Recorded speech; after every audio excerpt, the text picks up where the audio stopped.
Friends, मैं काजल कुमारी दी wonderful classes में आपका बहुत ही तहे दिलों से स्वागत करती हूँ। आज के इस वीडियो में मैं आपको कलेक्टिव बार्गेनिंग के बारे में बताऊंगी, लेकिन इससे पहले अगर आपने मेरे चैनल को सब्सक्राइब नहीं किया है तो देर किस बात की है, जल्दी से इसे सब्सक्राइब कर दीजिए और वीडियो अच्छा लगे तो लाइक और शेयर करना नहीं भूलिएगा। और मोस्ट इम्पॉर्टेंट थिंग कि आप वीडियो के एंड तक बने रहिए, तभी आपको पता चलेगा कि ये वीडियो आपके लिए इंफॉर्मेटिव था या नहीं। ओके, तो चलते हैं, जानते हैं कलेक्टिव बार्गेनिंग क्या है। ऑर्गेनाइजेशन ग्रो कैसे कर सकता है? जब ऑर्गेनाइजेशन में एम्प्लॉयर एम्प्लॉयज के बीच का रिलेशन अच्छा होगा, फ्रेंडली रिलेशन होगा, तभी एक कोऑर्डिनेशन होगा, तभी ऑर्गेनाइजेशन अच्छे तरीके से रन कर सकता है।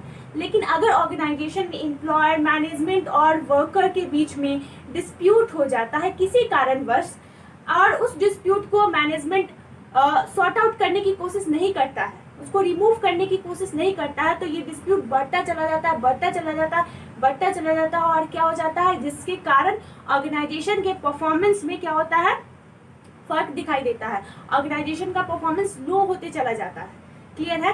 तो इंडस्ट्रियल रिलेशन को बनाए रखने के लिए collective bargaining as a tool और टेक्निक यूज किया जाता है, ताकि ऑर्गेनाइजेशन में एक अच्छा इंडस्ट्रियल रिलेशन बना रहे। ओके, जिसमें क्योंकि ऑर्गेनाइजेशन में किसी कारणवश कभी न कभी डिस्प्यूट होता है, ऐसा नहीं है कि हर वक्त फ्रेंडली रिलेशन रहता है। कभी हम लोग के भी परिवार में किसी कारणवश झगड़ा लड़ाई होता है। ओके, वो झगड़ा लड़ाई फिजिकली नहीं, बट एक डिस्प्यूट होता है। डिस्प्यूट क्या होता है? एक शॉर्ट टर्म होता है, शॉर्ट टर्म डिसएग्रीमेंट होता है, जिसको नेगोशिएशन से रिमूव किया जाता है। लेकिन कॉन्फ्लिक्ट, डिस्प्यूट और कॉन्फ्लिक्ट आपको लगता होगा सेम है, लेकिन डिस्प्यूट टोटली डिफरेंट है कॉन्फ्लिक्ट से। डिस्प्यूट एक शॉर्ट टर्म डिसएग्रीमेंट होता है, जिसको आप नेगोशिएशन से रिमूव कर सकते हो, एक समझौते पे आते हो और उस डिस्प्यूट को आप रिमूव कर देते हो। लेकिन कॉन्फ्लिक्ट एक लॉन्ग टर्म डिसएग्रीमेंट होता है, जो नॉन नेगोशिएबल होता है। ओके, जिसको समझौते से दूर नहीं किया जा सकता। ये बहुत गहरा हो जाता है, डीप हो जाता है। कॉन्फ्लिक्ट क्या होता है? बहुत ही डीप होता है। ओके, जब बहुत दूरियां आ जाती है, बहुत नफरत फैल जाता है, जिसको हम समझौता से दूर नहीं कर सकते हैं अपने दूरियों को। ओके, तो उसको कॉन्फ्लिक्ट कहा जाता है। लेकिन डिस्प्यूट जब हमारा जो डिसएग्रीमेंट है शॉर्ट टर्म के लिए है, जिसको नेगोशिएशन से दूर किया जाता है। अब समझ में आ गया डिस्प्यूट और कॉन्फ्लिक्ट में क्या डिफरेंस है। तो इंडस्ट्री में डिस्प्यूट होते हैं किसी न किसी कारणवश, आपके साथ भी होता होगा। ऐसा नहीं है कि हम हर वक्त फ्रेंडली रिलेशन ही बनाए रखते हैं। ऑर्गेनाइजेशन में किसी कारणवश वेजेस को लेकर, वर्किंग कंडीशन को लेकर, लीव को लेकर, हॉलीडे को लेकर बहुत ऐसे कंडीशन हैं जिसके कारण डिस्प्यूट होते हैं। तो कलेक्टिव बार्गेनिंग में अकॉर्डिंग टू ILO मैनुअल इन 1916 क्या होता है? नेगोशिएशन होता है। किसके लिए? अबाउट वर्किंग कंडीशन से संबंधित नेगोशिएशन होता है, टर्म ऑफ एम्प्लॉयमेंट से संबंधित नेगोशिएशन होता है। किसके बीच में नेगोशिएशन होता है? तो एम्प्लॉयर के बीच में, एम्प्लॉयर और यूनियन के बीच में। यूनियन किसका रिप्रेजेंटेटिव होता है? एम्प्लॉयज और वर्कर का रिप्रेजेंटेटिव होता है। और मैनेजमेंट का भी एक रिप्रेजेंटेटिव आता है, जो यूनियन के साथ नेगोशिएशन करता है और एक आम सहमति पर, एक दूसरे के सहमति पर एक पॉइंट पे आते हैं। ओके, जिसपे एग्रीमेंट बनता है उन लोगों के बीच में कि हाँ, उस एग्रीमेंट पे दोनों अबाइड करते हैं कि हाँ, ये टर्म कंडीशन है, इस एग्रीमेंट पे आप साइन करो, हम साइन करते हैं और यही चीज लागू होगा ऑर्गेनाइजेशन में। ओके, ये जो कलेक्टिव बार्गेनिंग है कंटिन्यूअस प्रोसेस होता है। ऐसा भी होता है कि जो भी टर्म कंडीशन एग्रीमेंट में लिखा गया है, तो जब उसको प्रैक्टिकली फॉलो किया जाना समय आता है प्रैक्टिकली, तो उस वक्त उसको प्रैक्टिकली फॉलो करने में प्रॉब्लम होता है। तो टाइम टू टाइम उसमें कुछ ना कुछ चेंजेस आते रहती है, कुछ इम्प्रूवमेंट की जाती है। ओके, तो ये कंटिन्यूअस प्रोसेस है और ये फ्लेक्सिबल है। कलेक्टिव बार्गेनिंग फ्लेक्सिबल होता है। अगर एम्प्लॉयर रिजिड है, एम्प्लॉयर साइड, एक पार्टी का साइड रिजिड है, दूसरे पार्टी का साइड रिजिड है, तो कोई एग्रीमेंट होगा ही नहीं और एक दूसरे का कोई सहमति होगा ही नहीं और कोई कंक्लूजन पे आएंगे नहीं।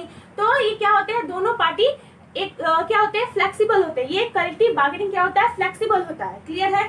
कलेक्टिव बार्गेनिंग का कारण क्या होता है, किस टॉपिक पे कलेक्टिव बार्गेनिंग की जाती है? Subject matter of collective bargaining. Okay, employment से रिलेटेड कलेक्टिव बार्गेनिंग की जाती है, रिकॉग्निशन ऑफ यूनियन से रिलेटेड कलेक्टिव बार्गेनिंग होता है इस टॉपिक पे। Okay, wages and alliance, hour of work, okay, bonus, profit sharing scheme, housing and training facility से रिलेटेड कलेक्टिव बार्गेनिंग होता है।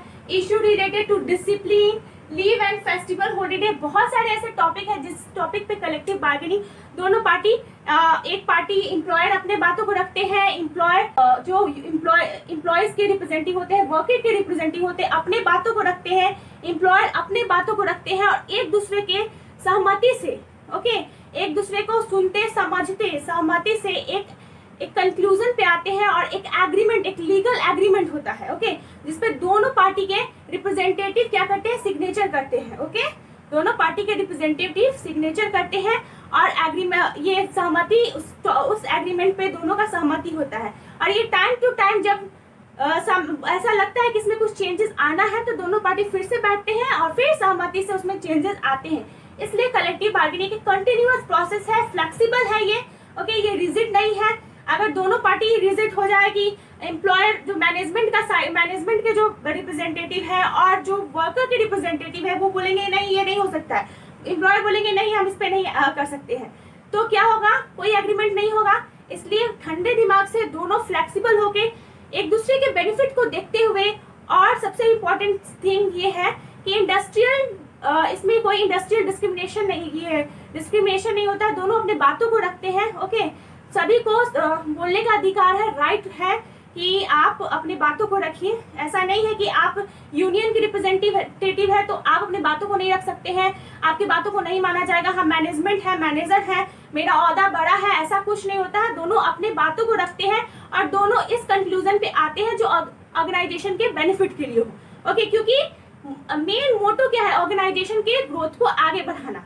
क्योंकि जो भी एम्प्लॉयज, जो भी वर्कर ऑर्गेनाइजेशन में काम करते हैं, या वो लोअर लेवल पे काम करते हो या हायर पोजीशन पे काम करते हो, सभी का मेन मोटो है कि ऑर्गेनाइजेशन के परफॉर्मेंस को क्या करना, आगे ले जाना। तो इंडस्ट्रियल डिस्प्यूट को, इंडस्ट्री में होने वाले डिस्प्यूट को कम करने के लिए, उसको रिमूव करने के लिए collective bargaining as a tool काम करता है। इंडस्ट्रियल रिलेशन को बनाने के लिए, इंडस्ट्री में अच्छा रिलेशन बनाने के लिए collective bargaining as a tool और टेक्निक यूज होता है। अगर ऐसा नहीं हो तो क्या होगा, डिस्प्यूट बढ़ता चला जाएगा और हमारा ऑर्गेनाइजेशन का परफॉर्मेंस डाउन होता चला जाएगा, ओके। तो बहुत इंपॉर्टेंट हो जाता है ऑर्गेनाइजेशन के लिए कि जो भी डिस्प्यूट अराइज हो रहे हैं उसको फाइंड आउट कीजिए, क्या कारण है, क्यों वर्कर के रिप्रेजेंटेटिव और क्यों वर्कर के बीच में किस कारण से डिस्प्यूट हो रहा है, क्यों वर्कर सही तरीके से काम नहीं कर रहे हैं ऑर्गेनाइजेशन में, क्यों वर्कर का परफॉर्मेंस डाउन जा रहा है। तो ये ऑर्गेनाइजेशन की रिस्पॉन्सिबिलिटी हो जाती है कि ये जानना। तो मैनेजमेंट, ओके, मैनेजमेंट के रिप्रेजेंटेटिव, एम्प्लॉयर और एम्प्लॉयज, वर्कर के रिप्रेजेंटेटिव, यूनियन क्या करते हैं, एक दूसरे के साथ आमने सामने आते हैं, अपनी बातों को रखते हैं और एक कंक्लूजन पे आते हैं, टर्म और कंडीशन पे कंक्लूजन पे आते हैं, एग्रीमेंट करते हैं और दोनों का सहमति होता है और फिर क्या होता है, लीगल एग्रीमेंट होता है, ओके, जिसमें time to time according to the situation, according to the need changes होते रहती है, ओके। आई थिंक आपको कलेक्टिव बार्गेनिंग अच्छे से समझ में आ गया होगा। अगले ये फर्स्ट पार्ट है कलेक्टिव बार्गेनिंग का। सेकंड पार्ट में मैं कलेक्टिव बार्गेनिंग के और भी टॉपिक है उससे रिलेटेड आपको समझाऊंगी।